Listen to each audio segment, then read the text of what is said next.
Nicolas Deuse, pour finir la semaine, vous avez donc choisi ce scandale sur la fausse viande de bœuf. Alors voilà, bah oui, parce que j'ai entendu beaucoup d'amalgames, beaucoup d'exagérations, beaucoup de grandes certitudes sur ce sujet. Alors, premier sujet, on ne parle pas de la filière bovine, on parle des plats cuisinés, des plats préparés. En fait, la traçabilité sur la viande crue, elle est très bonne, on peut remonter jusqu'à la petite boucle d'oreille qui identifie l'animal qui a été abattu.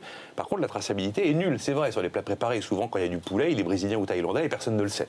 Voilà. Deuxième sujet, c'est qu'on parle bien encore d'un scandale alimentaire et absolument pas d'un scandale sanitaire. Pour l'instant, jusqu'à preuve du contraire, personne n'est malade. Le troisième sujet, Nicolas, vous le disiez, c'est la traçabilité. Oui, c'est pas un problème de traçabilité, c'est un problème de fraude. Voilà, c'est une tromperie qui est cachée, qui a été faite pour ne pas être détectée. En plus, c'est une fraude sur la nature du produit. Si on n'avait pas eu ces tests ADN inédits de la part de Findus, personne n'aurait rien trouvé, parce que les tests bactériologiques ne font pas la différence entre la viande de bœuf et la viande de cheval. Pour prouver qu'il y avait de la viande de cheval, il a fallu aller la chercher, et pour ça, heureusement qu'il y a eu Findus. Quatrième sujet, Nicolas, la faute à la mondialisation. Alors, encore une fois, ce n'est pas un problème de mondialisation, c'est un problème de grande distribution, c'est un problème de guerre des prix. La guerre des prix que se livre la grande distribution finit par conduire à la guerre du produit fini. Et à force de toujours vouloir vendre tout moins cher, eh bien on finit par arriver à des montages complètement aberrants où il y a une commande qui part de France, qui passe par deux courtiers, qui passe par un abattoir en Roumanie, qui passe par deux sous-traitants avant de se retrouver effectivement